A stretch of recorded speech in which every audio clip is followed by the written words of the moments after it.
All right, welcome into this week's episode of the Nan Hour. I, of course, am Steve, along with the urban sensation, the icon C Red. And joining us this week is our special correspondent, the real deal Rion Skills. And our special guest, of course, is none other than Chicago knockout extraordinaire, Nan Slaughter. Hello, Nan. How are you? I'm lovely, Steve. Thanks for having me on your show. Yeah, it's with mixed emotions that I have you because the last time we were in the same area, the same room, you whacked the fuck out of me with a chair. Hey, I will have you know that Mr. Skills taught me how to do it. Okay. So just know that. All That right. makes sense. I'm just In saying, fact, that says all it needs to say. right? I just needed to channel my aggression out on you for like the whole season. And it just, and I didn't like permanently injure you because as much as I can't stand you, we do put on a pretty good show together. So uh I kind of stuck with you. So but I was like, Rhea, help me beat the shit out of Steve. And he was okay. That conversation Rihanna's had with a great many people over the last 5 years. So you're just the next on his hit list. I mean,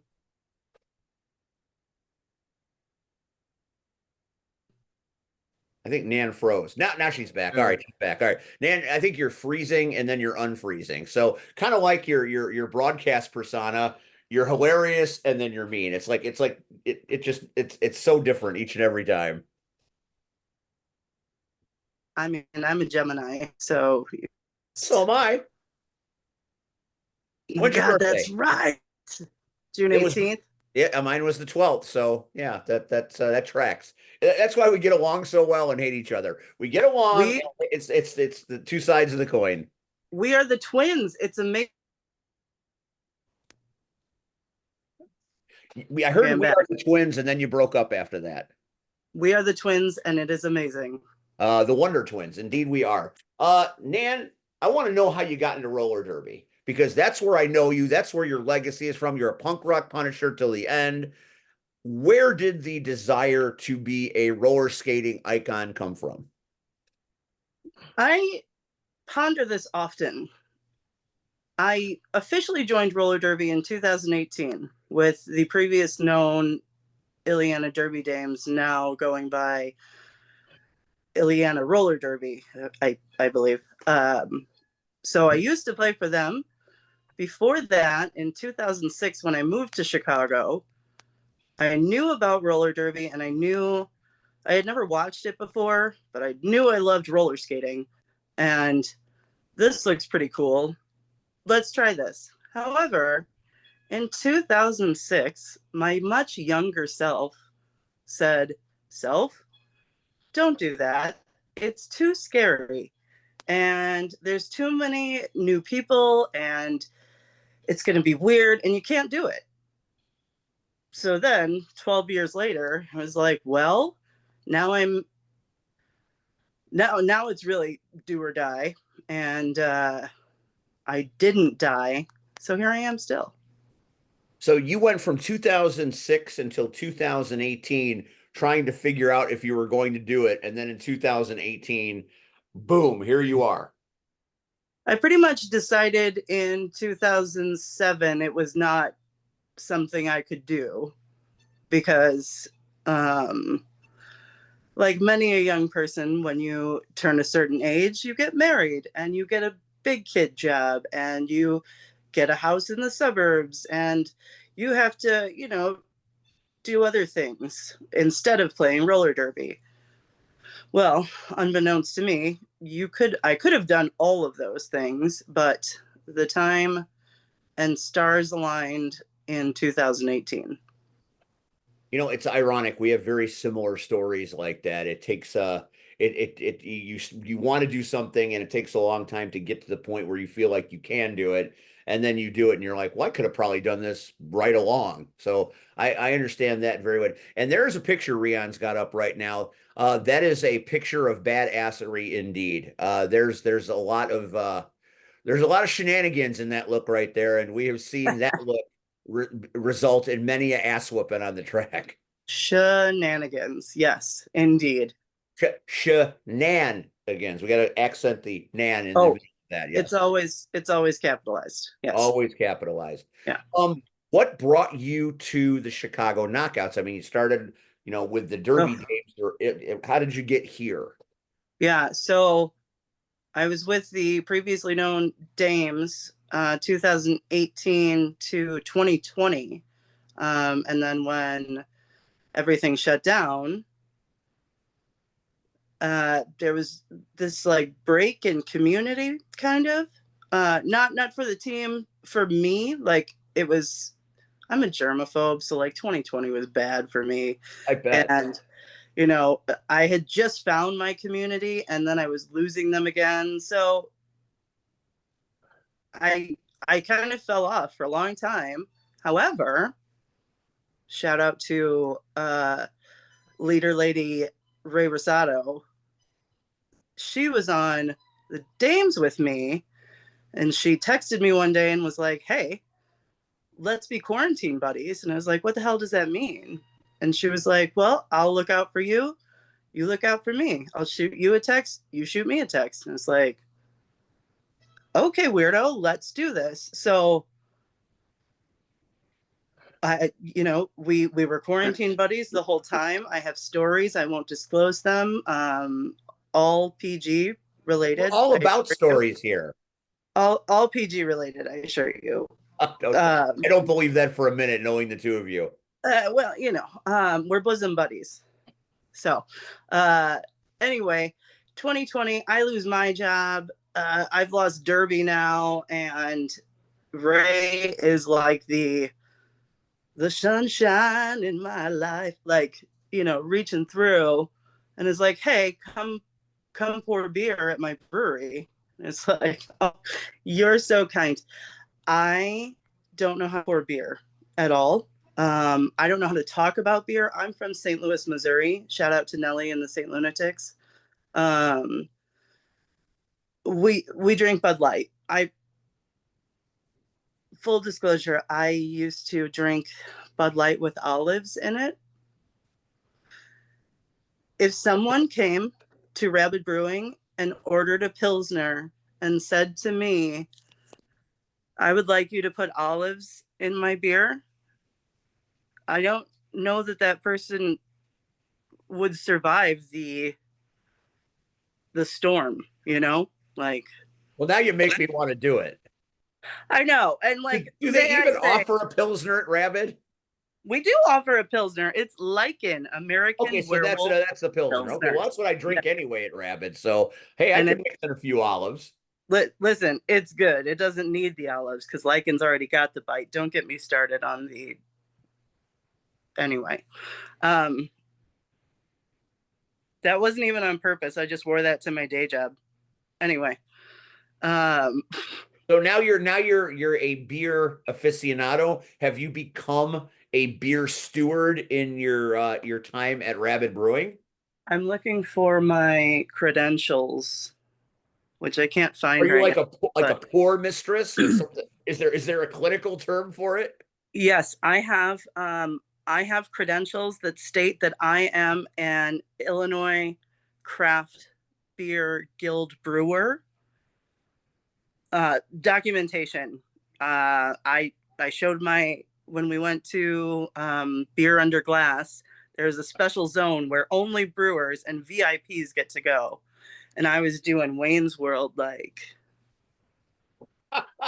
backstage. Anyway. What did it give you when you're in the VIPs? When you are a brewer, what kind of perks do you get? What kind of perks? There's my friend. That's my bosom. That's my bosom buddy. Mommy Dearest in the flesh. Yeah. Leader lady, is throwing a very big party. Do you like having me on your show? Because it's like ADHD train. Like, here we come. Like, hey, listen. You are a talker and you have charisma, and that again that doesn't always happen here, right, Red? Hey, she done went longer than one of our guests already. So I mean, shit, and has nicer hair as well. Well, very much so. Thank you. I'll just talk all day, boys. I don't care.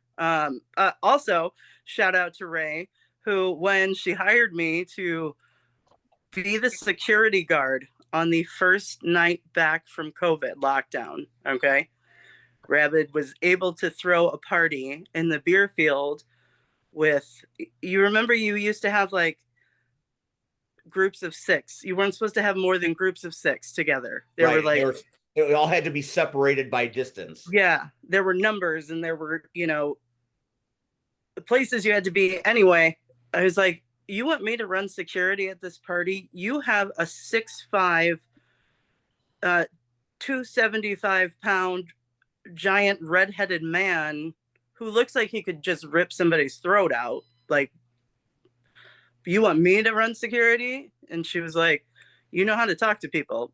You know how to say fuck you. And people are like, you're so funny. I get that. I see that. I feel that. And she was right. And, being a bartender has opened up this whole new world of running my mouth constantly and in front of large groups of people. What a wild trip, Your mouth certainly spews gold every now and again. I'm gonna fucking punch you in the mouth. What? That's a compliment. Oh, okay. I guess I'll accept that. And a dig, because I used every now and again, which means, you know what it means. I know. I got it. Thank you. Don't make me start doing the Taylor Swift thing.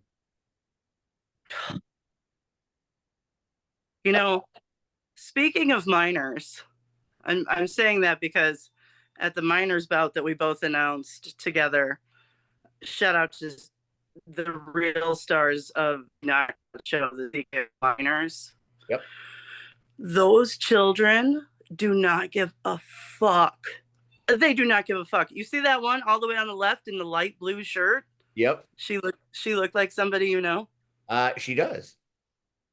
You're so proud. Hold on, may I call her up here? You may. I don't know how to mute my mic so I don't scream. It'll be fine, everybody. Scream anyway. We don't give a shit. Hey, Lydia! That's an attention getter. That's how you get people to navigate 6 to a cluster in a field. Right. Hey, somebody wanted to say hi to you. Is it the cat? It's not the cat, but the cat is in here. How is the cat going to say hi to you? Does the cat speak? Yes. Hello. Hello. Hello. Welcome to the show. How are you? Good. Did you want to tell Steve something? What did you want to tell me? Shut up, Steve. She was a better broadcast colleague than you were. How dare you? I'll work with her any day. You I could do without. Wow. She wouldn't hit me with a chair. I gotta have some jobs. She's already a better skater than me. Like, she is pretty good. She is one of the shining stars in the minors division, no doubt about it. She will hit you and separate you from your wheels fairly efficiently. Right. Yeah. Absolutely. Absolutely. So do you rub it in on a daily basis that you're better than your mom in every way? Are you at that age where you're like, Mom, I'm better than you at everything? The only thing I really brag about is being taller. That's accurate. Well, Nan's like Yoda. She's just kind of diminutive and full of wisdom. You know what? Both of you. Go. You take your dog. You're so rude. So yeah. Nan, that was a cat, not a dog. Right, that was a cat, but the dog is on the ground. Anyway, that was Lydia Beats of the Chicago Knockouts Minors Roller Derby. We love us some Lydia Beats. Brawler. She is I don't want to say mini me because she's taller than you. Maybe you're her mini me.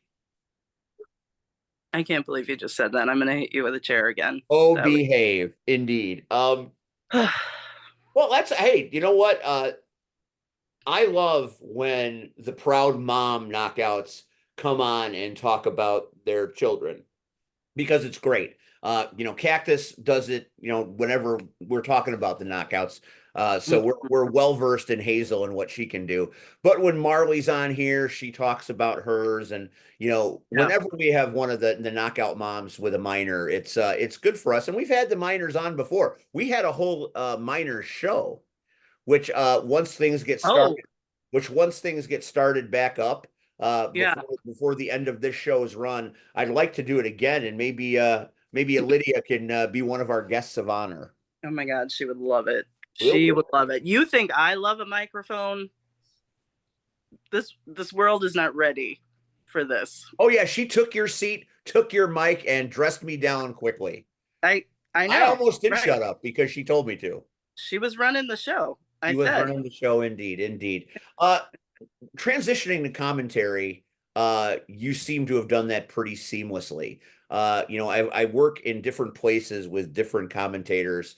Obviously, I work with C-Red. C-Red's been a professional wrestler for many decades, and him being a manager, he naturally transcends into commentary because he's always had that gift of gab. So whenever I work with him, it's easy because he's really good at it, and he knows wrestling inside and out. So whenever he is in a situation, his expertise speaks for itself. Plus, he's pretty fucking entertaining as well. But there are commentators, Blackburn, that I feel have miles to go before they understand what commentary is. Travis, how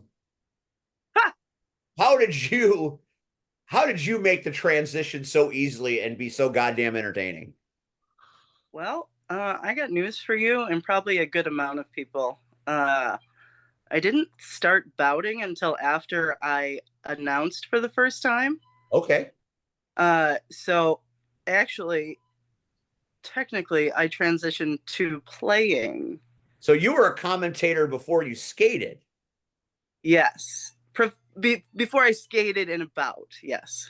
Yeah. Can you imagine what it would be like sitting next to that fuckstick trying to do commentary when you wonder if he's got a fucking pulse? That does not look fun. And while I was in the ring representing and getting my ass handed to me on a plate, he was mocking my commentary style. So in September, when we come back to Rocket Pro, I am going to stand on the stage and I'm going to wait for that bitch to come out and I'm going to punch him right in the nose. Okay. Nobody knows that's coming. And everybody's like, he won't do it. The fuck he won't do it. I'm out in December, man. I'm Ricky Gervais at his 5th Golden Globes. I don't give a fuck. Amazing. So I'm here for that. Professor Blackburn is going to get waxed because of what he did to me on commentary. Everybody else on commentary did at least solid work.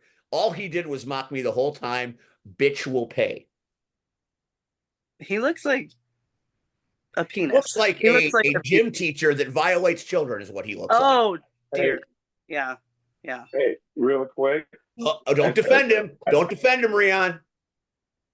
What's the worst that can happen? I get canceled. Here's the thing, and I'll say this right now because I thought it was funny. He called me Job of the Gut. Yeah, we should kick his ass. You remember what you did to Turtle in the ring? Do you remember what you did to Turtle in the ring? You should do it to him. You know what? Do you remember what I did to Turtle in the ring? Because I cowered down. I stayed down. I wanted no part of that. I mean, the fact that it even keeps coming up, it shouldn't come up, but it's fine. I just wanted to put out there Job of the Gut. People listen. People in that match said, Steve, why did you hide in the corner? Because I had to hide in the corner because I wasn't taking that ass whipping. All right. I did a bad thing by jumping on here. Focus and go from there. Just focus. I'm going to put another photo up. Go from there. Yeah. You triggered me with the Blackbird photo. You fucking trigger. He knew he was going to trigger me too. See, that's what Rion does. He baits me in and makes me kill myself. So, and that's what I said. There's always a price. Which is why I need to not be on here. That's exactly why. It makes for entertainment, Rion. It makes us more entertaining because you are a pillar. Because Steve can't carry the show on his own. At all. Never could. Yeah. But here we are. Here we are. What is this, year 5, Red, or year 4 or some shit? How long have we been doing this? We've passed. Pandemic, right? Yeah. No, well, I mean, shit, we were technically doing us before the pandemic. That's right, so. 19. So we started in 19. So this is years. Wow. That's one of my favorite photos ever taken at any event anywhere. I know her. think we are a solid commentary team, and I think that's us at our best. Yes, agree. That's before the chair shot. So that picture would look very different today. I was gonna say I don't even like you in that picture, let alone at the last bout, you know. That's So fair. That's fair indeed. That's fair indeed. So when you did commentary initially, had you ever done anything like that before, or did they say, "Hey, Nan, can you do commentary"? no. How did it happen? What happened was I had joined the Knockouts and I had been skating, and just too many things were going on with life. I just wasn't ready to jump in there yet. But at one point, I remember there being a whole bunch of dicks up on that stage. Okay. A whole bunch of dicks, as in prosthetic units, or people of ill repute?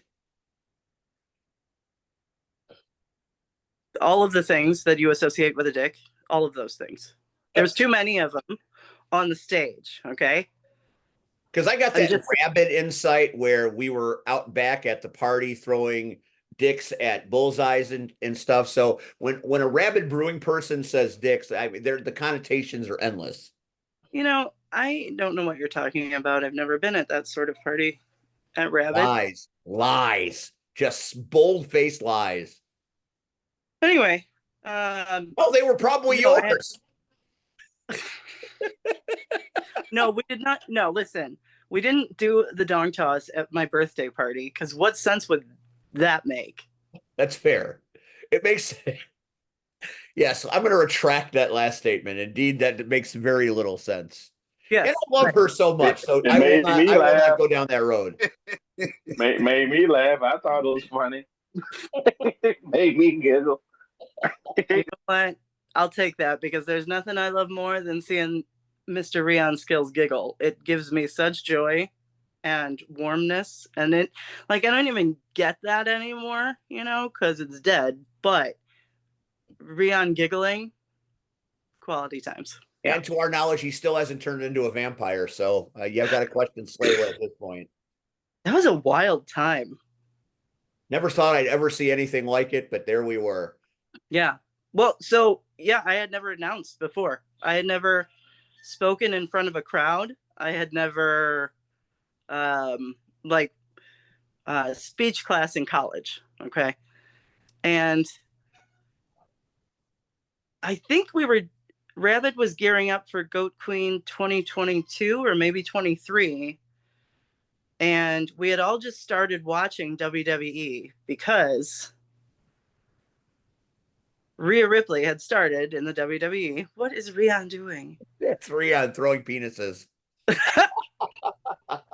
You see that long blue thing that was just released from his hand? That is a magical photo right there. That's not even Rabbit. Yes, it is. It's not a cult. It's kind of a cult. It's not a cult.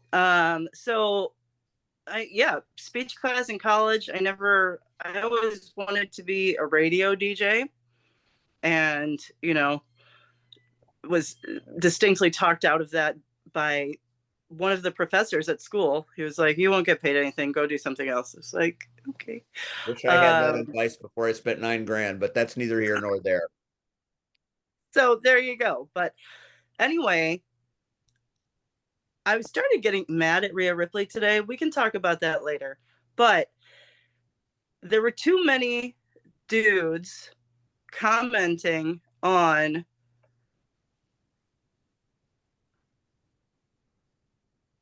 shit they didn't know shit about. Oh, that's every day on the interweb. Every day. Every damn day. And like maybe all knew the technical stuff, and that's amazing. There's a whole collection of Jamie Salmon's art where he has superimposed us in many situations. And that's amazing. Anyway, so I texted Crimson and was like, yo, Red, how come there are so many dudes up on this fucking stage? And she said something Red like, oh, gee, golly whiz. It would be lovely to have a female on some weird shit from the 20s. It's like, all right. So I was like, well, what do I do? Do I have to audition? Do I have to like take a class? And she was like, no, I've seen you work at Rabid and I think we're good to go. And I was like, is that really all it takes? Like, that's wild to scream at a room full of assholes after at a derby after party. I got the job. I'm a natural, like, Absolutely. God-given talent right here. So pretty much the first time I did it, I was convinced that I didn't know what the hell I was doing, which I did not know what the hell I was doing, but I knew that there were some bad bitches skating around, knocking the hell out of each other, and I was going to scream about it. I modeled myself after my idol, Pat McAfee. Okay. And let me say that I've only watched wrestling for 2 years. So if that's an inappropriate statement, like, fuck off, because he's great. Fired He's by whoever it hilarious. is. Doesn't matter who. Yeah. Pat McAfee does a great job, and that's not even his day job. You're right. I know. Which is, I think, why I liked it so much. It's like, this guy has no fucking idea what he's talking about. And he's just damn excited to see those people knock the hell out of each other. And I identify with that statement. So he brings a certain energy, and he and Pat Michael McAfee. Cole work very well together. Pat McAfee, and right now you miss him a little bit. Not that Corey Graves is not a great commentator, but Corey Graves got fired. well, he's back. Yeah, Pat McAfee had to take some. He's doing other things right now, and he's not been on commentary for how long has it been? Right, it's been at least a couple of months, right? It's definitely been over a month.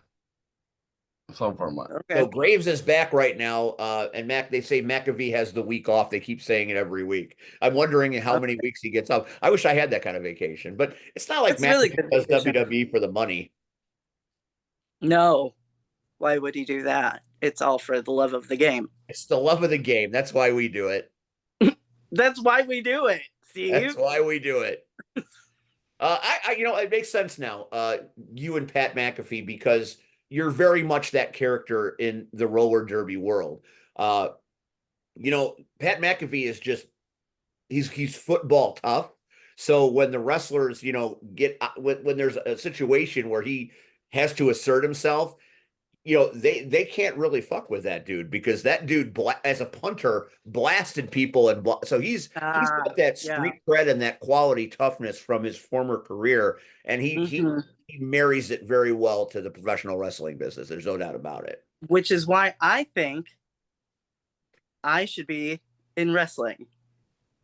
I think that you would be an excellent addition to this business, because you speak well, you are fearful, you are feared by those around you when you get angry. So I think that would work very well.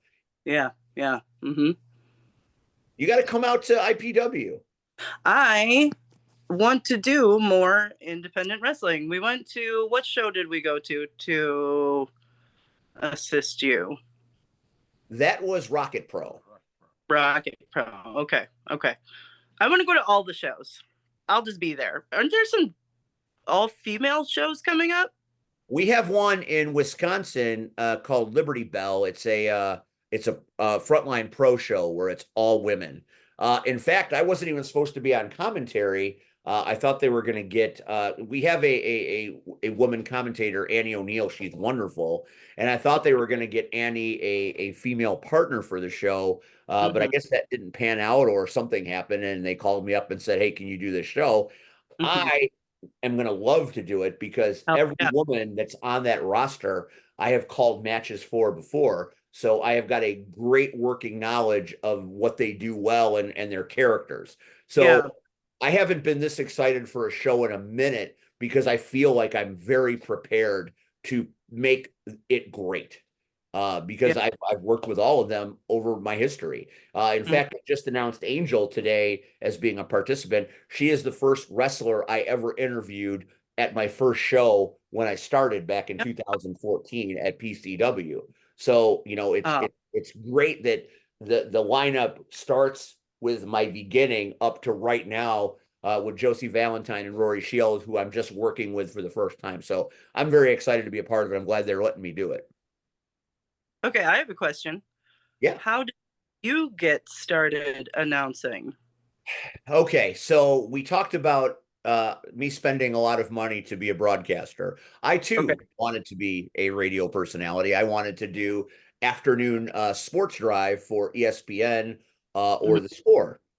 And I went to school for it, and I was trained by good people, including Jonathan Hood, who has been on Chicago radio for a great many years on sports radio. Somebody that I really respect in the business. But Nice. I started doing this way too late in my life. So come to the determination this is what I want to do till I turn 43. Yeah, So, sure. I went to school, I graduated with honors, and I did really well there. So I had a couple of internet radio shows that I would do, and I would get out and do some sports things. We had arena football that we did. I did some commentary there. I did some minor league baseball. Yes, there's a younger me on the radio way back in the day. Thank God that photo's out there. Jesus Christ. Get bigger. What now? I want to see it bigger. No, nobody wants to see that bigger. Oh my God, that's so funny. Yeah, that was a long, long time ago in a galaxy far away. Your face is naked. It's weird.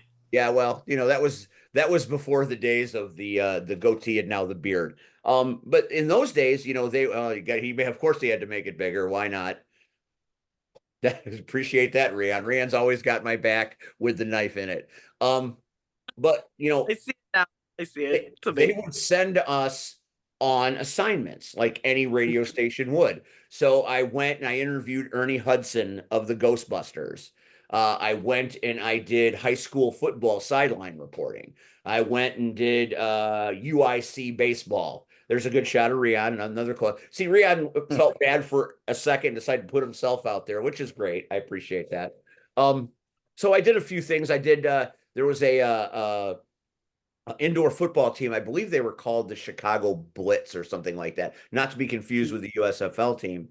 But I did some of their games with my former partner, Clinton Cole. And then one night I get a call from the program director, Peter Ferreri, and he said, "Hey, I got a wrestling show this weekend and their commentator can't be there. Can you do it? I know you watch wrestling." And I'm like, "Yeah, I guess I could do it." So I hadn't really been I had been watching wrestling, but I hadn't been watching it lately. So I went back and I watched some of the classics, Mankind and Undertaker in the cage. I always wanted to emulate Jim Ross. So, I went there and I basically at PCW my first night, I basically stole everything Jim Ross had ever said. So I was every time something would happen, it was Jim Ross on the call and my God, there's a family. So I even had the little Southern drawl and, that was just that's all I had. I'd never called anything like it, and I knew some of the stuff, but not all of the stuff. Yeah, that's probably 2015 or 16 right there, or that might even be PCW. That tie looks suspiciously familiar, but anyway, that's very early on in the wrestling career. No, that's Midlow. Is that Midlow? Well, Yeah, that's PCW Midlow. That's PCW Midlow. Yeah, that's PCW Midlow. I think that might have been Grave Matters, or the one, maybe Grave Matters with the Nasty Boys, the Mind Horse. But anyway, Rian was the champion, and Angel was injured at the time, so they sat her on commentary, and during intermission, I got to interview her. It was my very first wrestling interview, and then I went in to interview many other people, including Jim Ross himself. But that's how I kind of got into it by accident. He said, "Go do this," and the PCW people liked it enough where they had me back for the final two shows of the promotion. And then once PCW closed up shop, I'm like, okay, well that was fun. It's over. And then a couple of the people from PCW started a new promotion, and they kind of said, "Hey, we want a commentator. We like you. Can you do it?" So then I went there.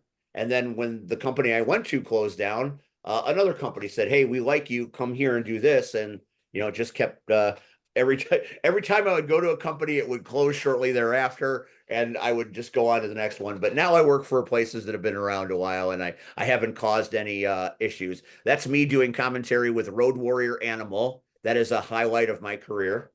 He is now deceased. God rest his soul. But what a thrill to be doing commentary next to a legend. That's awesome. So, like I said, that's how I got into it. Kind of like you. I mean, our stories aren't all that different. Yes. Yeah. Wild. And you wrestling. You asked. So now here's what I want to know from you. Yes. What do you know about the Knockouts and their future? Do you have any, since you're on the inner circle, legendary my ass, since you are on the you're a knockout of knockouts, do you know what's going on with the future? It's when we left the last show in Homewood, we were hoping that by the fall it might be back up so the season could be finished, but without a place to do it, that's a neat trick. Any updates on the knockouts in general? Have you heard anything? First of all, I don't know who told you that I'm a knockout of knockouts, but I said it. Thank you. I don't know how valid it is coming from you, but I guess I'll still take it. Anyway, no, because here's the thing. We went on break when? 2 weeks ago? Yeah. 3 weeks ago? And this hiatus is not uncommon. It happens every year. And then it's usually September or late August or September when we go back. Right, exactly. And we usually get about 2 months off in the summer, and then we, start training again for the playoffs and the title, right? Right. So I'm still in my off-season mindset of, man, I really need to do some cross training. And then another day goes by and I'm like, man, I really need to do some cross training.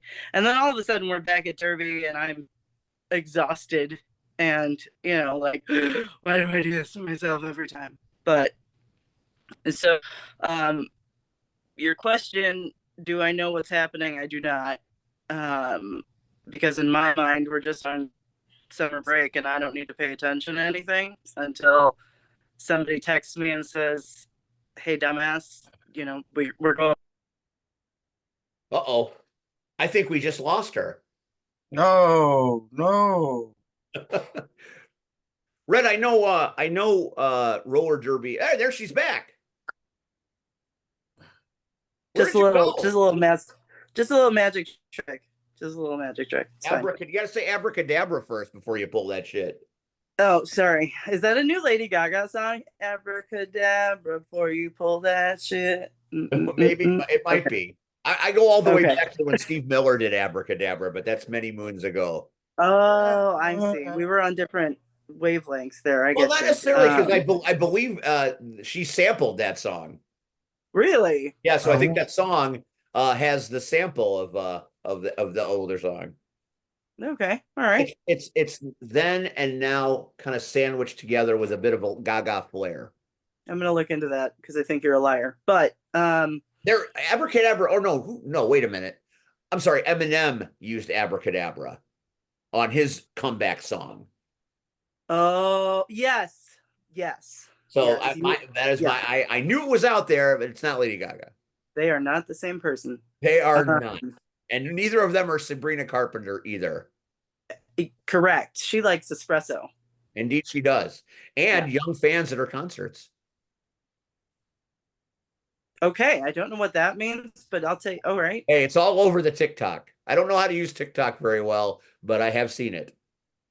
I just learned from TikTok. Red knows how to use TikTok. Red is an influencer. Is he? I'm gonna follow him on TikTok. You should. There's Lady Gaga. There's some good shit on there. I bet. Shirtless Red singing is one of my all-time favorite things on this planet. Whoa, not really my jam, but I'll take it. I would take it because it's out there and it is delicious. Oh, sure. Sure. Oh, okay. Shit got weird. All right. As it tends to. As it tends to. Anyway, St. Louis, this is what I learned from TikTok. St. Louis has its own roller skating style, and it's called, I don't know enough to speak on that, but I am excited to hyper dive into learning how to do that this summer. You know, following roller skating or roller derby as I do at least a little bit now, it would seem to me that Texas kind of has their own style too. I So as far as jam skating or like JB skating, I don't know, but I will say the derby down in Texas is fucking wild. Like, shout out to Like a Boss. That bitch That's is where crazy. I see it all. I watch her stuff, and Yeah. you know, Boss is aggressive enough with the knockouts, but in Texas, don't fuck with her. You know, and I like, mean, don't fuck with her here. Like Rion don't fuck found with out. her, man. Like, Rion I got dumped on joined. his head by her. Listen, when I joined the Punishers, Euro, Boss, and Sugar are the captains, right? So Right. I joined the Punishers. It's like, this is where I belong. This is where my heart feels dead. You know, like black is my eyeliner. Like, this is good. I like it here. And Boss scared the shit out of me. Like, Boss scared the shit out of me. And I had to text my queen and captain Euro and be like, you know, low key, I don't know if I can do this. And she's like, you know, listen, I'm not mocking her European accent. I'm just saying. She said, Nan, you listen to me. You strong bitch. I strong bitch. We all strong bitches. Don't you fucking forget it. And hung up the phone. And I was like, all right, let's roll, you know? That is a fantastic Euro impression. Did Thank you you. get a chance to go to the Eurovision celebration? Hell yes, I did. Hell yes, I I did. wanted to go, but things happened very badly for me over the weekend, so I wasn't able to make it. Was it spectacular? It looks like it's great every year. You know, this is my second year at Eurovision. There's the Queen, fresh out of Technoslavia. Her and Judgment Dave come to watch me at NWA, so I have a special place in my heart for those two. Fuck that guy. But so, well, when we're on roller derby, fuck him. But in the real life, we love the Dave. Do we? I sat next to him on the couch at Eurovision, and he was like, because first I put my girlfriend between me and Dave was like, Nan likes me so little that she put her girlfriend next to me, and I was like, yeah, you're goddamn right, I did. And then they made me sit next to him, and he put his fucking arm around me, and I was like, God damn it, this is my nightmare. What is happening? Anyway. Poor Dave. Eurovision is a great party. Good food, good, crazy, different countries singing crazy different songs, all sorts of lights and smoke and icicles and pleather clothing. Like, it almost feels like you go, there's like a portal to Technoslavia at Eurovision party. So that doesn't surprise me at all. Portals in Euro's house, that makes sense. Yeah. Oh dear, that is a photo, isn't it? That was the day. That was the night we celebrated Judgment Dave, and that's the night Rion wore a diaper on his head, and I believe Dave is wearing one of his diapers right now. That's a weird place. That was. That's a weird place. It's a cult. It's not a cult. It is not a cult. Very cultish. Literally, the tagline is going to be sorry when their favorite cult leaves after butt fucking them. Pardon my French. I mean, I personally didn't ask for the fucking. I have many thoughts on the matter, but my current thought is there's a song and I can't remember who sings it, but it goes, "We gon' be all right," and it's like, Kendrick Lamar. Kendrick Lamar. Rian, what is your face doing in that picture, man? Come on. The many faces of Rion Skills. I love it. I love it. He's one of those guys. He's like a lightning rod for personality. He is truly, yes. Red, have you ever been butt fucked by your town? I live in Chicago. What do you think? Oh, fair. That's true. Yeah. So as far as I have heard,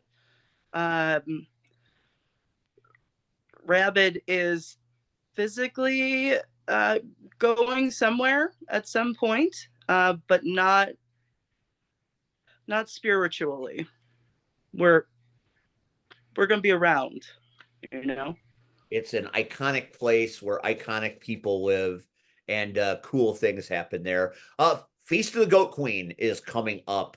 It is turned into a cultural phenomenon that draws people from all over the United States.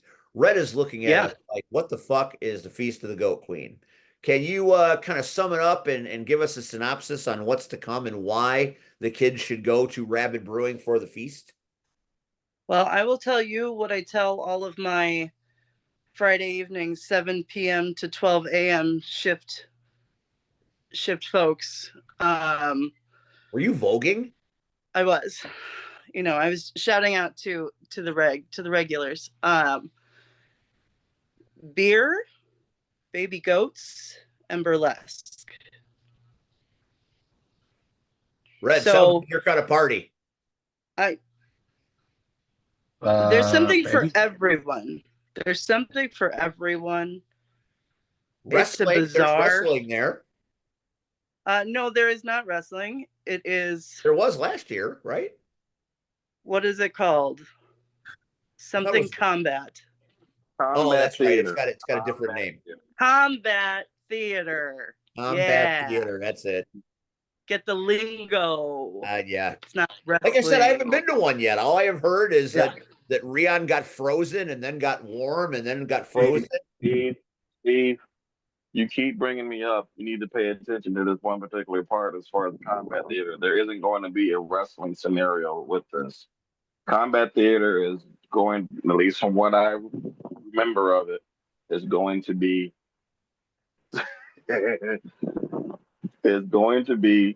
full blown or full on armored combatants with weaponry. Well, now I just attend. Right? I don't know what's happening where. I don't know all the cool shit going on, though I really do, and I could list it. But the combat, the wrestling, the burlesque, the fire, the musical performances, the beer, the stuff you can buy fair. It's wild. It's a full 12 hours of 12 p.m. to 7 p.m. family friendly. 7 p.m. to 12 p.m. Don't fucking bring your kids here. Like, yeah, that's I unfortunately can't make it during the day, so I'm stuck going at night. I'm a little afraid.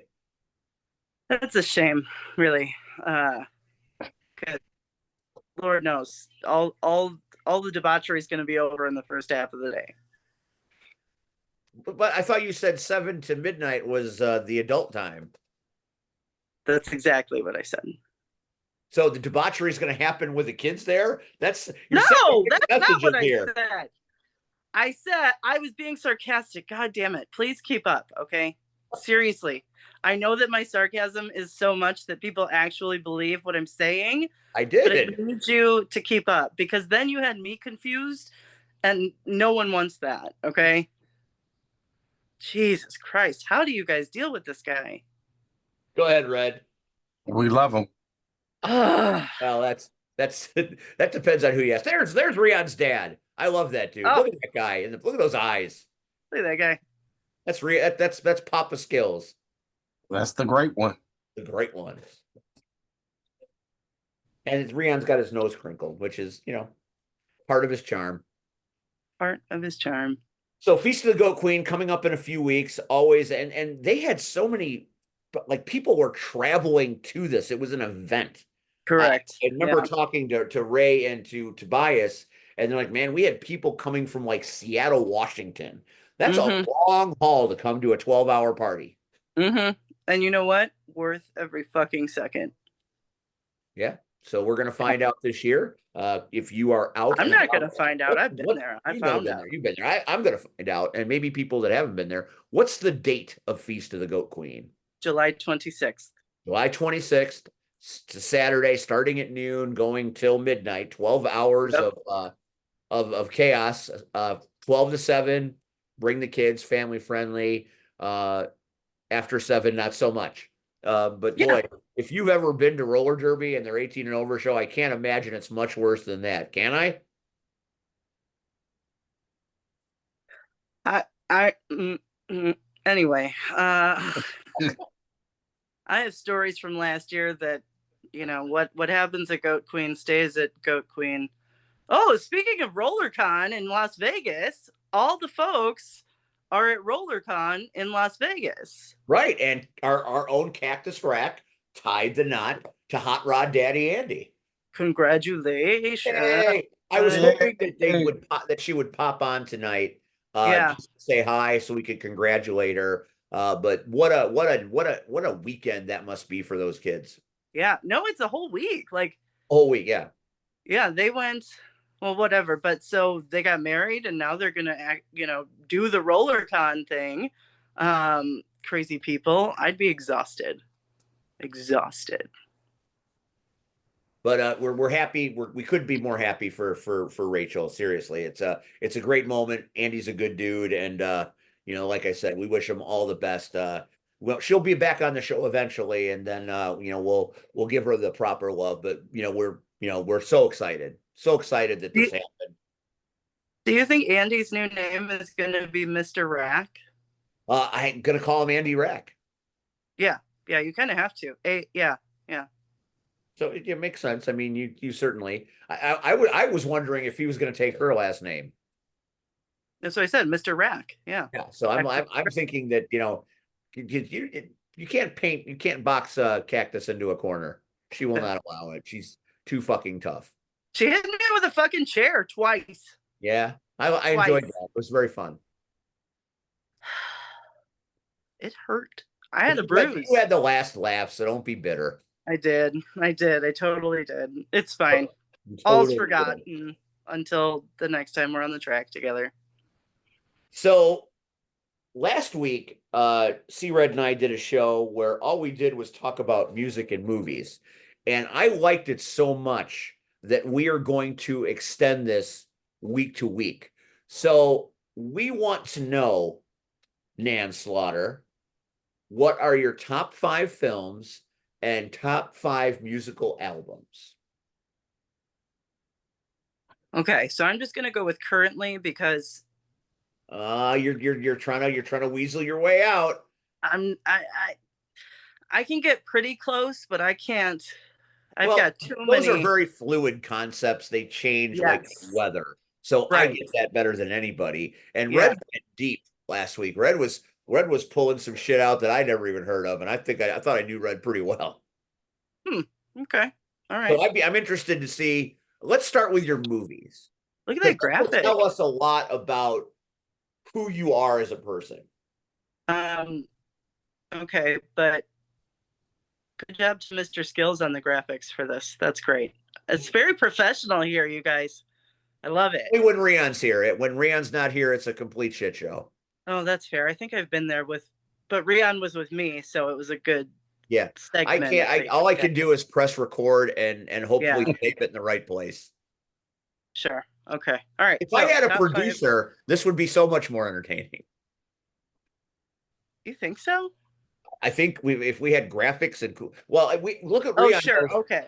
Rion does shit with photos with his phone. If we had legitimate production quality things, we would be outstanding. True. That's true. That's what they call having money. And I'm too old for AI. I don't get it. I don't want to get it. Oh, I don't get it either. Okay. Top 5 movies. 1, Trick or Treat. Trick or Treat is a horror movie in the vein of Creepshow and Tales from the Crypt. It is a cult classic. Yes, it is. And Sam is the cutest tiny Halloween demon we've all ever seen. Like, what a cutie. I'm kind of a horror file, and I don't mean that in like I know horror movies really well. I have a very like I don't know shit about horror movies, but I like them a lot. I have a good time watching them. So how old were you when you saw Trick or Treat for the first time? 39. So you just saw it like a few years ago. Yeah, 5 years ago. Yeah.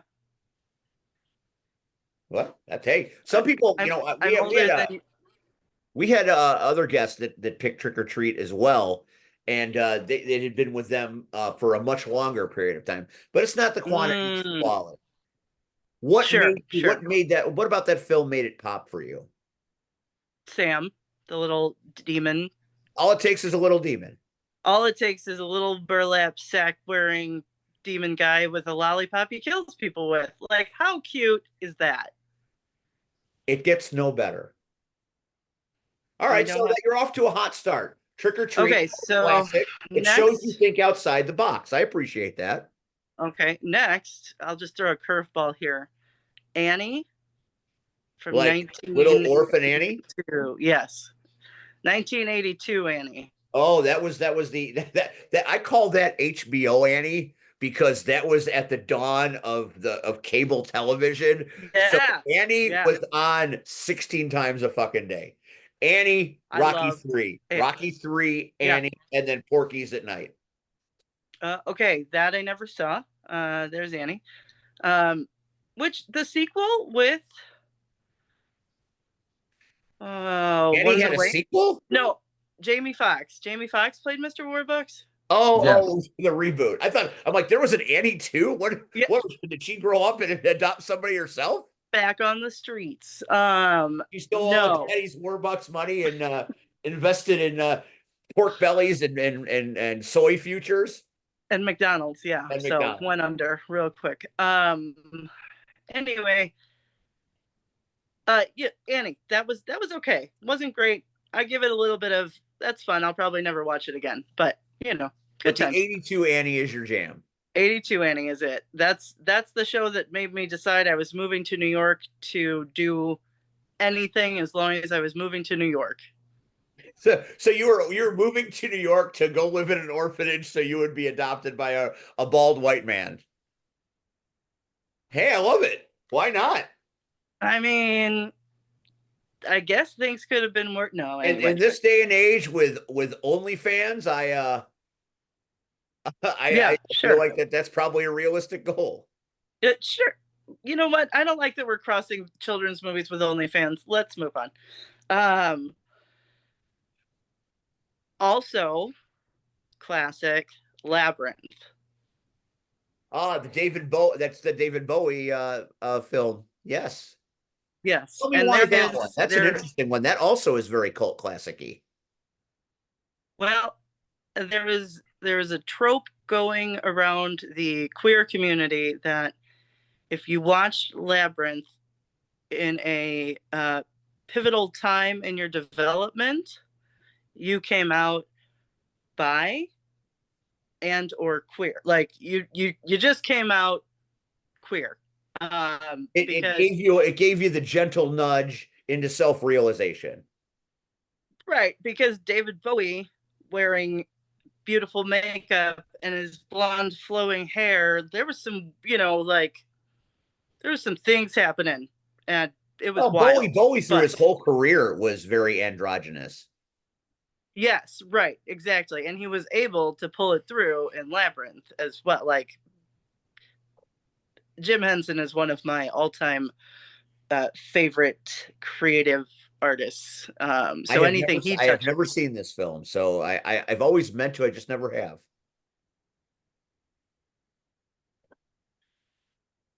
I'm gonna have to punch you for that one. I get punched a lot. I'll work Those on guys are terrifying. That picture right now is terrifying. They scare the shit out of me. Anyway, all right. So that was 3. 4 can be an affair to remember. it. Okay, I've heard of that film. Who was in that film? Cary Grant and I think Deborah Carr. Why that film? I have no idea. I went back. I showed it to my girlfriend not too long ago. My beautiful, gorgeous girlfriend. We love her. We love her. Listen, no, I love her. Okay. I'm a fan. Fine. I showed it to her, and truly, in these old movies, the plot line is so broken and like pieced back together. There's like 20 storylines happening at once. Like, so I don't know what makes it great, but it is just so sweet. And Cary Grant is always kind of a dick in his movies, you know, like he's always got a little side comment coming out of the corner of his. Yes, and I love it so much. I relate to Cary Grant in these films. You too are edgy. You are the Cary Grant of roller derby. Oh my. You know what? Don't try to get me to skate with the Rumblers, Steve. Okay, I heard it. I heard the insinuation, and I don't care how much Crimson paid you to do it. Okay, it's not fucking. What would we call you? Would be Harry Grant or something like that? What the fuck, man? No, absolutely not. Also, workshop that. That was a real bad first suggestion. Like, it's all that came to me. I'm just throwing them. See what sticks. All right, what number are we on? 4? That was 4, 5. and now you're coming in for 5. You got to stick. Let's see if you can stick the landing. I can't believe I forgot this. Okay, and I have ADHD, so like my interests change with the waves. Jurassic Park, 1992. The first and one. Every fucking Jurassic Park after is such a fucking good movie. Oh my god, dinosaurs all over the place. Though, spoiler alert for Jurassic World Rebirth, there are not enough dinosaurs in that film. It's about dinosaurs. Why are there not more fucking dinosaurs? I want to know why the Rancor was in that film. Don't you fucking talk about Rancor in front of me. I will end you here and now. You know I'm fucking right. I thought Luke Skywalker killed that motherfucker, only to see his Scarlett Johansson have to fight him. It was, listen, don't bring up Rancor's death. A, we're not trying to cry, okay? B, Rancor is the cutest fucking creature in the Star Wars universe. C, a dinosaur crossbreed with Rancor, I am fucking in. That was the savior of the film. I mean, it was uncanny. When that came on the screen, I'm like, is that the fucking Rancor? Seriously, Lydia Beats, Lydia and I were watching it. We're like, oh, so cute. Listen, we're Punishers at heart, okay? So, so did you enjoy Rebirth? I had a good time with it. Yeah. Listen, I didn't hate it. I had a great time going back to the Forbidden Islands, looking for dinosaurs. Always into that. I thought there were too many. The storylines were too broken. There weren't enough dinosaurs. It had a little Jaws going on too, didn't it? You know, whatever T-Rex wants to do is fine. She is the star of any of the Jurassic Parks. That bitch, like, she comes on and she's like, what's up? Here I am. I'm going to eat some lawyers off of toilets. Let's go. So I'm saying there weren't enough dinosaurs, but I did appreciate the 5 minutes I got of T-Rex being cool. I obviously in 92 that Jurassic Park changed filmmaking. I mean, that was a moment in time that no one will ever forget. it was the coming out party of that whole thing. And Yeah. 2 was not bad. I thought 3 Yeah. was fairly mediocre, but when they rebooted it and it was Chris Pratt and Bryce Dallas Howard, that might be my favorite one. Yeah. I don't disagree with any of the things you just said. I think 1 was pivotal. 1 was like this combination of real life effects mixed with CG that looked like I've it was never fucking seen real, like dinosaurs like that mind. before. No, this was it. Like CG had finally gotten to the point where we had control of it. Sorry, robots, don't come for me. But like that was a huge film. And in the end, when the T-Rex roars and the banner falls, like every fucking time I get chills when that happens. Oh my God, Spielberg. Red, do you like the Jurassic Park series? Are you a big fan of that, or did you never saw it, or you didn't care? No, I mean I've watched them. I mean, of course, nothing is going to beat the first one. The rest after that, I mean, I stuck with 2. I got down with 2. After that, I mean, I watched the rest of it like, okay, that's all right. I mean, it's like, you kill Sam Jackson in the first one, I'm done. Really, Yeah, he died pretty That's the abruptly. truth. You know That's what the I truth. liked also? I liked the one where they brought the Chris Pratt universe and the Laura Dern Yeah. when they kind of united Yeah. that for just from a cool I mean, it wasn't the greatest of films, but the fact that both casts really played pivotal roles, I really enjoyed that one too. I felt like it was a bunch of like fanfare or whatever they call that. Definitely fan service. Fan service. And I was in because fuck that. Like, you all should meet up and hang out and talk to dinosaurs. Give it, spoon feed me the fan service, I'm in. Yeah, the cartoon, I love the cartoon. So I did not know there was a Jurassic Park cartoon. So there's a Jurassic Park cartoon that is on Netflix. It's been on Netflix for years. And it's more geared, of course, to younger viewers. But the story is more it's easy to follow and it's more entertaining for me. So check that out. I had no idea. That sounds pretty cool. Yeah, for sure. Yeah.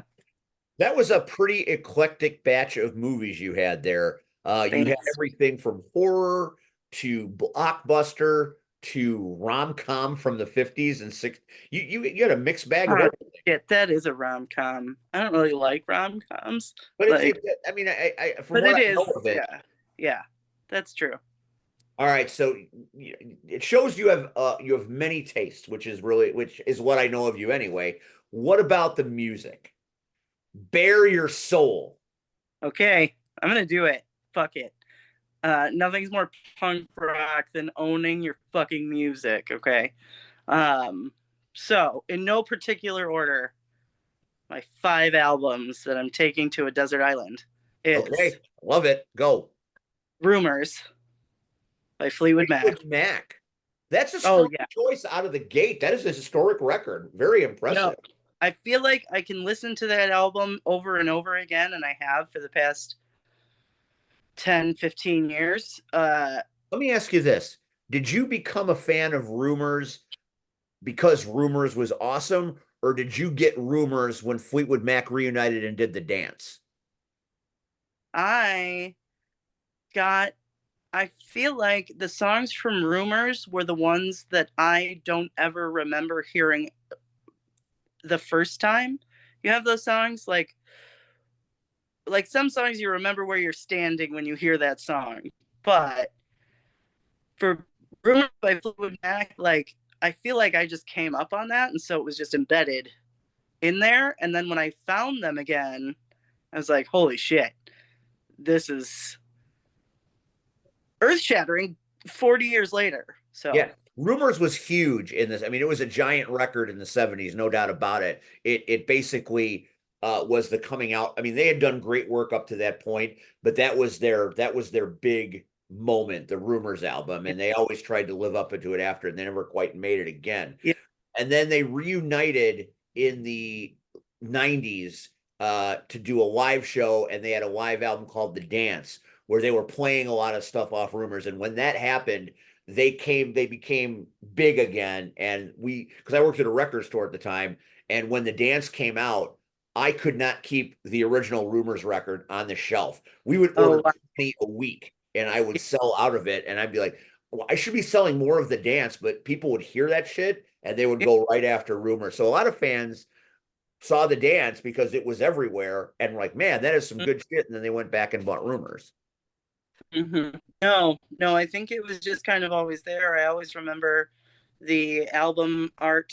I think my dad had it on vinyl.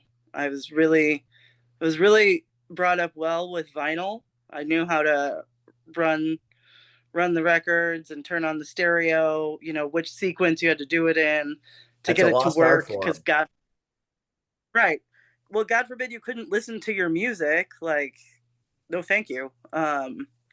So Rumors, before I even knew how cool it was, that it was like this tell-all bearing of everyone's guts to each other. Yeah, it was people self-destructing in real time. So yeah, the passion in that record is unsurpassed. Well, you came out of the gates hard. That is going to be tough to follow that one. So if that's number one, I can't wait to hear number two. Okay. All right, here comes. It's the curve, okay? NSYNC, Celebrity. That is a drastic shift in genre and tempo. Tell me why NSYNC. I mean, I get why NSYNC, especially at that time in your youthful life. Yeah, I don't know, because I was actually too old for the demographic of boy band, right? Because boy band demographics are, they want to do 12 to 16, right? And if they get 8, 9, 10, and 3 numbers up, they think they're doing a great job. So I was on the very high end of NSYNC, but something about the Beatles mania of it was just so fucking fun. And you couldn't step 2 feet without seeing somebody with NSYNC. It was kind of like, I don't know, it was just a good time. And their music was just boppy pop music, a little edgy.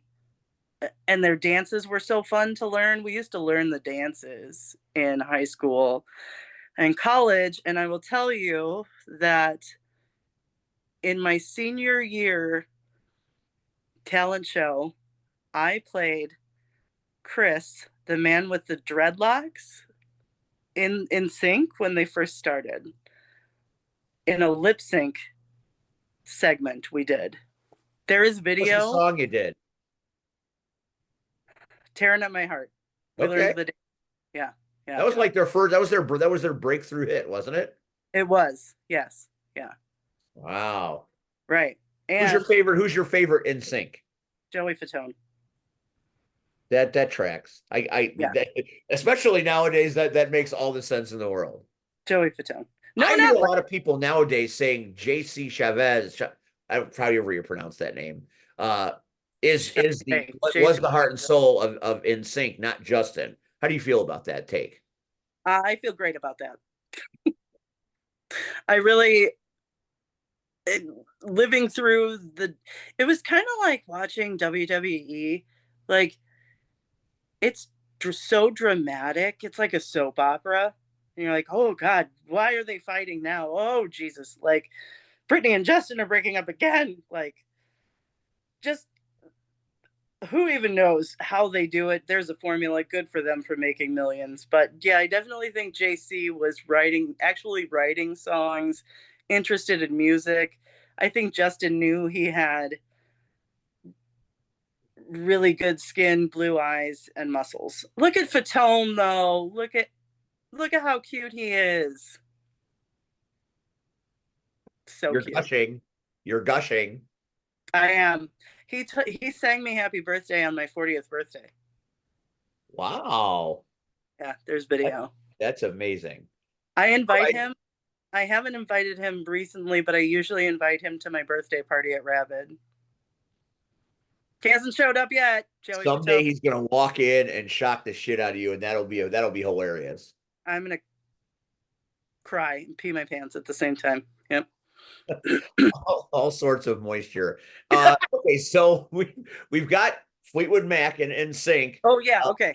I can't wait for number 3. This is impressive. Okay. 3 is going to be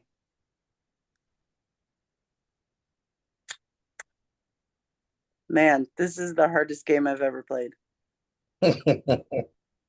3 is let's go with the Who's Tommy. Whoa, you're giving me the bends here. You can't shift like that. So you're in the 70s, you come out to the 2000s, and then you go right back to the 70s. Not that that's a problem with that or anything. The Who's Tommy of all records, why that one? That was I learned I'm gonna write a children's book. I learned everything from my dad's record collection. Because once he showed me how to drop the needle, I was into records. I was going through the crates and, pulling out the good ones. Also, there's an autographed copy of Janis Joplin's Big Brother and the Holding Company album in his collection, which I am definitely not going to steal sometime. But anyway, so the album cover looked great. I was like, oh, this has a lot of albums, because it was like a six-side set, I think. There was a lot of music in that particular record. Yeah, like a threefold maybe. But the Who, all they have to go.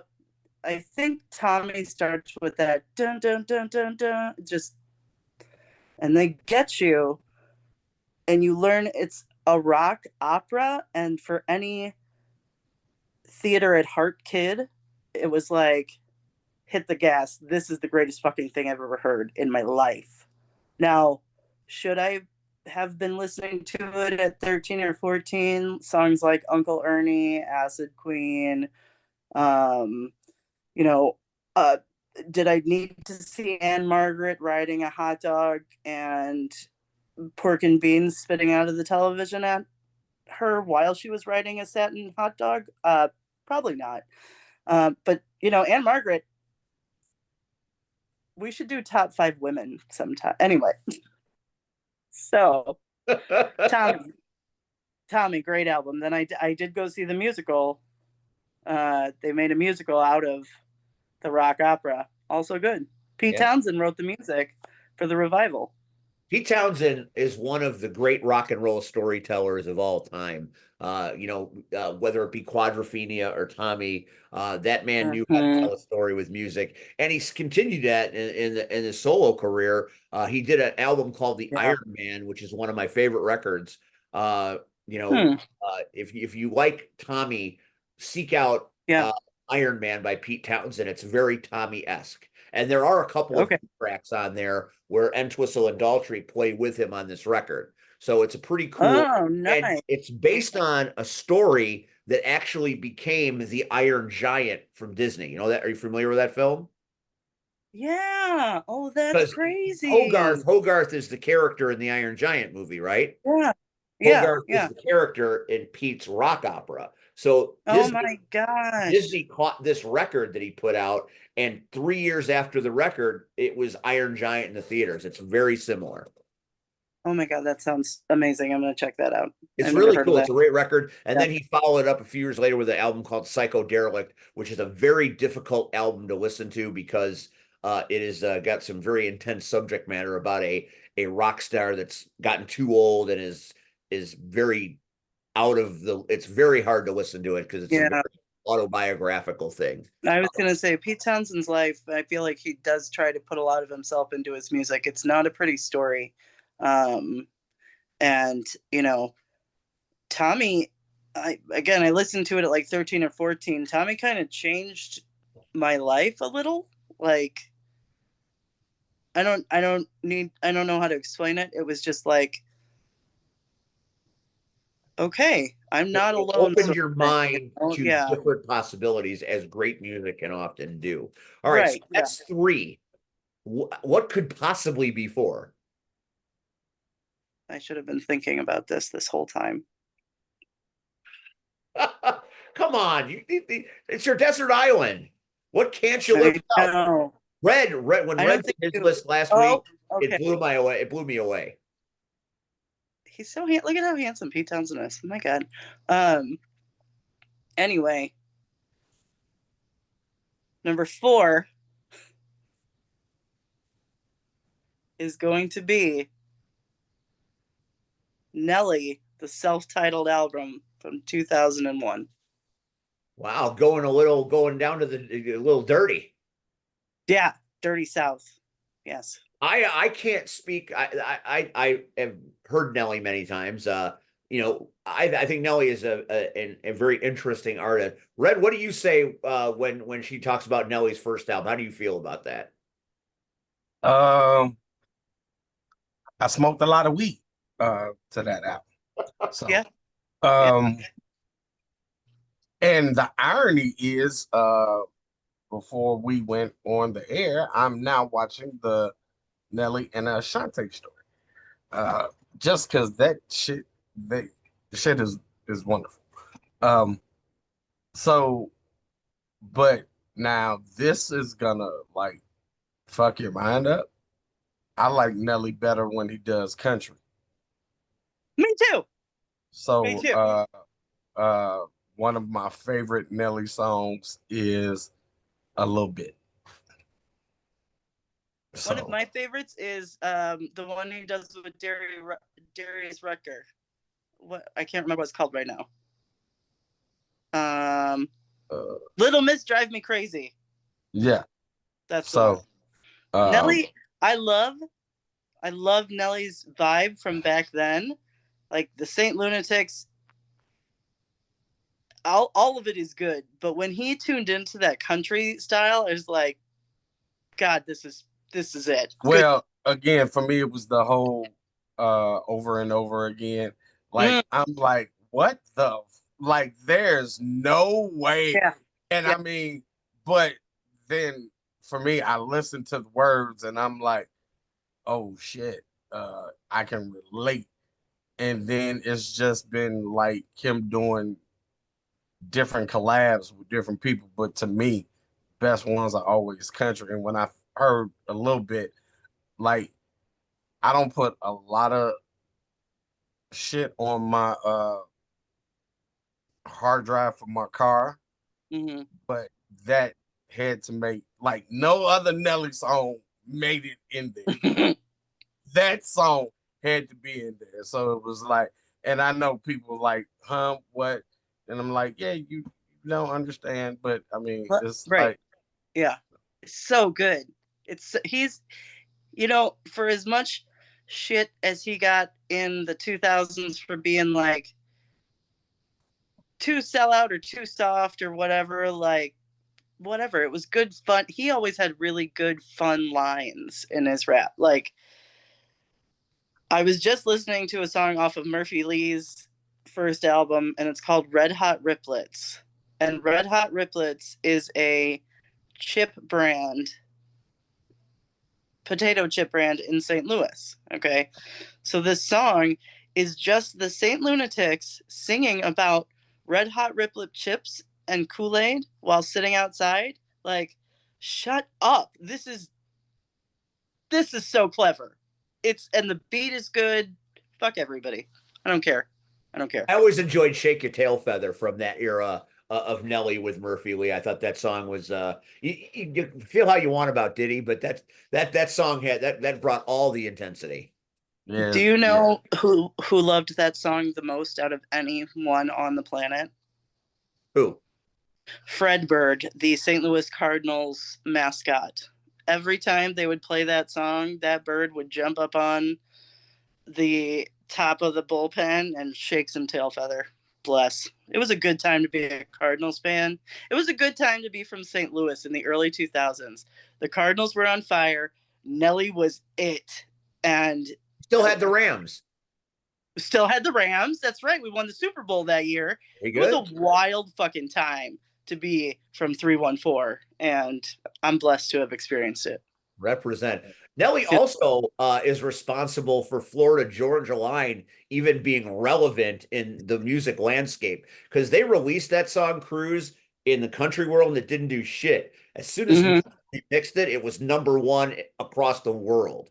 Yeah. Yeah. He is just catchy. He knows how to catch a beat and he knows, how to keep it interesting with his lyrics. Solid, good job. Also, right, hometown. so now you got to come on. Now you got to bring it all home with 5 because you have taken us on a musical journey. Now you got to stick the landing.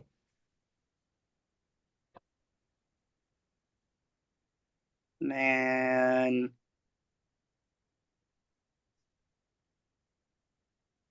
Hey, you better hurry up because we're going to end the show on your 5 favorite women. Okay. Oh man. Okay. I want to know Red's 5 favorite women. So we're gonna panel the we're gonna do the panel.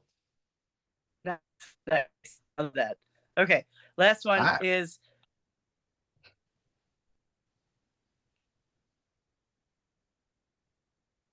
God damn it. Are you like going through your iTunes and shit? No, I'm Spotify. Let's see. What do I want to pick? I'm processing. I'm trying to pull it out. For a punk rock Punisher, I haven't heard any punk rock at all. And I thought you were gonna be like leading with no FX or some shit. You shut your fucking mouth. I choose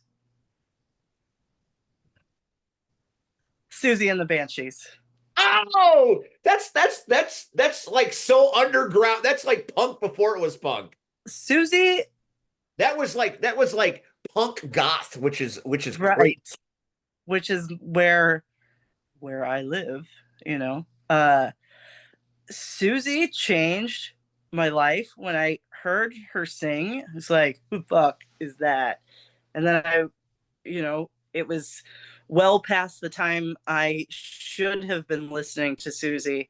I pulled up her picture. I was like, this bitch, okay, I am in. And Spellbound is holy shit. That was right at the time where that kind of music was, the Cure Disintegration was in and about there, and things just started to spiral. Yeah. Yeah, I feel like it was like the opening of the floodgates to all kinds of weird shit next, in the goth. That's when alternative, they called it alternative for years, but it became mainstream. So it's like you couldn't call it alternative anymore because it was all out there. Well, right. And she was on the tail of New Age and coming into the rock world. I don't know. It was a weird time, but she's it. She's awesome. My friend Steve would, my ride or die Steve would be very happy you said that because he's a big fan of Susie and the Banshees. And fun fact, Susie does my favorite Beatles cover of all time. I'm very critical of people that cover the Beatles, and she does my favorite Beatles cover in history. What is it? She does Dear Prudence. Duh. Okay. Beautiful. And the treatment she get, the first time I heard it, I'm like, what the fuck is this? How dare they? And then I got into Steve's like, no, don't react like that. Listen to it. And then I'm like, all right. So then I listened to it and it just blew my fucking mind. Yeah. It is, man, just female-led vocals. I know that like all of my album choices were dudes, right? Weren't they? For the most part. Yeah. But I mean, Stevie Nicks and Christy McVie are part of Fleetwood Mac, so they're there. Okay. And you won't find a better vocalist. I mean, people love Stevie Nicks. She is like the legend. She's amazing. I saw her in concert several years ago and I was like, my God, like, Jesus Christ. I stayed sober for the first half of the show. That's how important it was. Important. Yeah. So yeah, that's it. Because like I said, there's nothing more punk rock than fucking rocking out to your music. Doesn't matter if it's actually punk rock or not. No, I had this anticipation that I was going to be able to bring out my record swap knowledge of punk rock, because punk rock was big at the record swap in the early 90s. So bands like Rancid and Green Day, before they were on a major label, and Operation Ivy, I was ready for you. Yeah, sorry, buddy. Sorry. Next Punisher time. at heart. Goth in music, Punisher at heart. Yeah. Yeah, that I got it. Makes sense. That's a fantastic list. And you Except are for the NSYNC. perfect Yeah. you are the perfect guest to make this the first installment. We're going to do this every week from now on. Thank you. But since you wanted to talk about your 5 favorite women, let's have it. Is Okay. Margaret number 5? You know what? Yeah, I think so, because her musical career, I was enthralled by. There's something that happens when you find out that you like women, and you go back and you're like, wow, I really liked watching Anne Margaret every time I saw her on TV. I wonder if I had a crush on her or if I actually just thought she was cool. I think it was probably a crush, but whatever. She's amazing. These are in no particular order, I think. But next,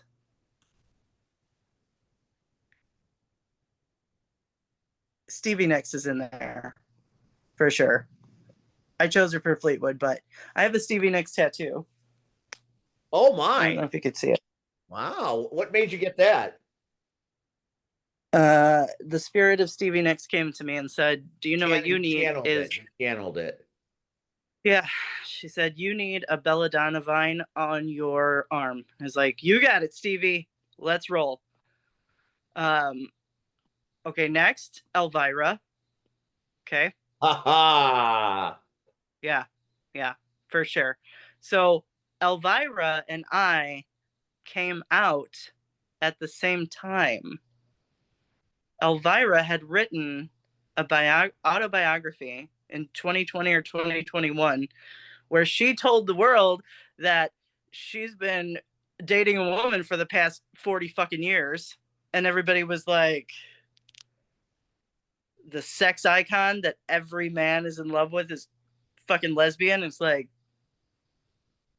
I came out a month before Elvira, but still, I felt like, I remember I was listening to the audiobook because she reads her book. There she is, bless. Those are real. She'll tell you in her book. She'll tell you in person too. I bet. I have no doubt.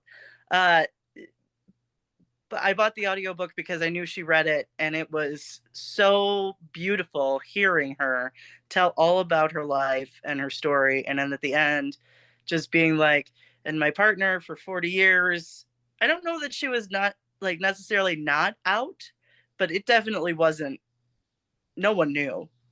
And so it was big news when she came out. And I just remember feeling like, okay, well, Elvira did it at 75. I can do it at, 40. So. All right. So what that's number are we on? 3. Yeah. And Stevie, Elvira. Yes. And what sort of, are we hanging out? Are we having sex with? Are we getting like, what is this, a hall pass moment? I don't even, I mean, you said 5 favorite women, so I'm just, we're just putting it out there. Okay. Rhea Ripley. Okay, that's 4. Although I will say that I'm starting to have feelings about Rhea Ripley having stolen my look. I just don't think it's right. And I'm just saying, if she wants to fight about it, we can. Look at that. That's she stole my look. Like, I'm older than her. She stole my look. I'm just saying. But she's still hot, and we can talk about it all we want to. That's 4. Yeah. There it is. That's the dawn of the Nandolorian. Yeah. The Nandolorian. That was one of my favorite characters at roller derby. That was amazing. Thank you. That one has been in the I was convinced that Nandolorian started COVID because I changed my derby name from Nan Slaughter to Nandolorian, and then we got closed for COVID, and I was like, shit, okay. But anyway, it's fine. And my number one woman is my beautiful girlfriend, Jessica. Ah, there you go. The layup. Yeah. Win. All right, that's a solid list. Very, very creative, very colorful. Red, it's your turn. You Come on already now. know. Don't let me down, man. Nana set that bar pretty high. Well, I'm not. So there is two honorable mentions, Danielle Fishel and Aaron Gray. You might know Danielle as Topanga. Yes. And Aaron Gray. Well, Colonel William Deering. Buck Rogers. So honorable mention. Coming in at number 5 is the ninth wonder of the world, China. Oh, perfect. Yeah. At number 4 is Vanessa Del Rio. Oh, well, hey, why not? Number 3, Janet Jackson. Miss Jackson, if you're nasty. Oh, you stole my line, bastard. Number 2, Jane Kennedy. Oh, I remember Jane. Who's Jane Kennedy? In the 70s, you got no better than Jane Kennedy. She was a beautiful black woman in the 70s. She was a trailblazer. Oh, was she a No, she was an actress. Actress. Okay. And of course, coming in number 1, me and Nan understand the assignment, and we will not fail this bullshit. So Mrs. Young is number 1. Number 1 with a bullet. Bang, bang. Rian, if you're still here, what about yours?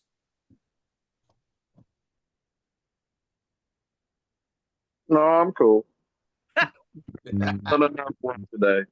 I've done enough work today as far as, yeah, I'm cool. All right, Rian's cool. He's going to keep it tight to the vest.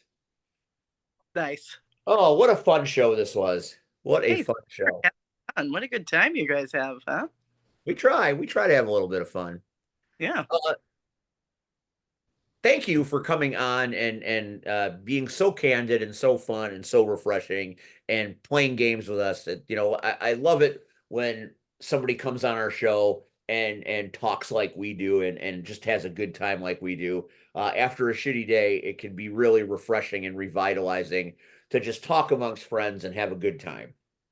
Steve, I'll beg you to stop flirting with me, okay? It's not. I'm just gonna punch you in the face next time. Bring the noise, sister. Bring the noise. Let me say this, then you'll have to punch both of us in the face. We are so used to having many guests that are robotic and their answers are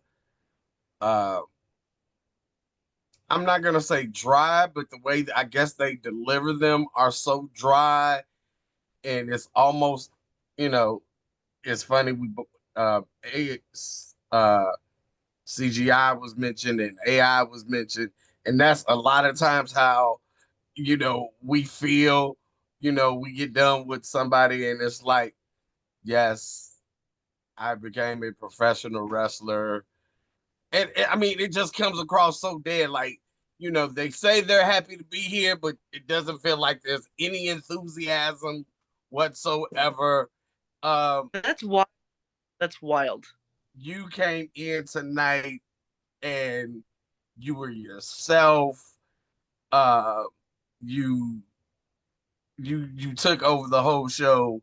I had no problem taking a back seat. You are a breath of fresh air. You're the kind of guest that we love having on. You're the kind of guest because again, you're gonna be you. You're gonna say what you want to say. You're gonna say what you feel. Whether your thought it starts here, but then it winds up over there, but then you circle back some kind of way back to the point. You just made it entertaining. and that's the thing, is this show isn't for us, it's for, as Steve says, the 7 people that watch. But All 8 of again, them. right, Ollie. we want people to be entertained. You know, if they take a chance and listen to this or watch this, you know, for 2 hours, then we want them to be entertained. And you came on tonight and you did just that. So I thank you. Thank you, Mr. Young. You are a delight, unlike Steve. Uh-oh. She said Mr. Young. Oh no, don't bring Mr. Young out, please, C-Red. Just keep it C-Red for now. All right. Nan Slaughter, it's a pleasure. You come on anytime. Thanks. When this show ends, we might do something new in the coming years, and I would be inclined to ask you to be a part of it because I think more Nan Slaughter on the interweb is a good thing. It's always a good thing. And, I too have a podcast that is not published right now, and it is called the All Rise Podcast. And I'm just going to say, it's a genius plot, okay? Because I started watching wrestling 2 years ago and don't know shit about shit, okay? Nothing. So every time somebody's like, well, remember Mankind? Remember Shawn Michaels, the Heartbreak Kid? And I'm like, what the fuck are you talking about? No, I have no idea what we're talking about. You hit right where he lives. That's his hero. I have. See, and I know you're laughing, but is it Bret Michaels, the Heartbreak Kid? Which one is Bret who? Michaels sings for Poison. Oh shit. My bad. Okay, I do that. Shawn Michaels is the wrestler. Yeah, okay. So anyway, my co-anchor, my friend Sean, has been watching wrestling since 1985. So pretty much for about an hour, he says things like, remember when this happened? And I say, what the fuck are you saying to me? And then we just bullshit for an hour. And I would love to have all of you on the show once it kicks back up. We're at your beck and call, Nan. You came to us. We'll come to you, and we'll be glad to do your show. It would be an honor and a lot of fun. Yeah. And Red can spin all the yarns about his big wrestling fandom days with Bret Michaels. I love it. Hooray. Don't get fucked up, Steve. Don't get fucked up. It was the unskinny bop off the top rope that was always the big thing at Madison Square Garden. Okay.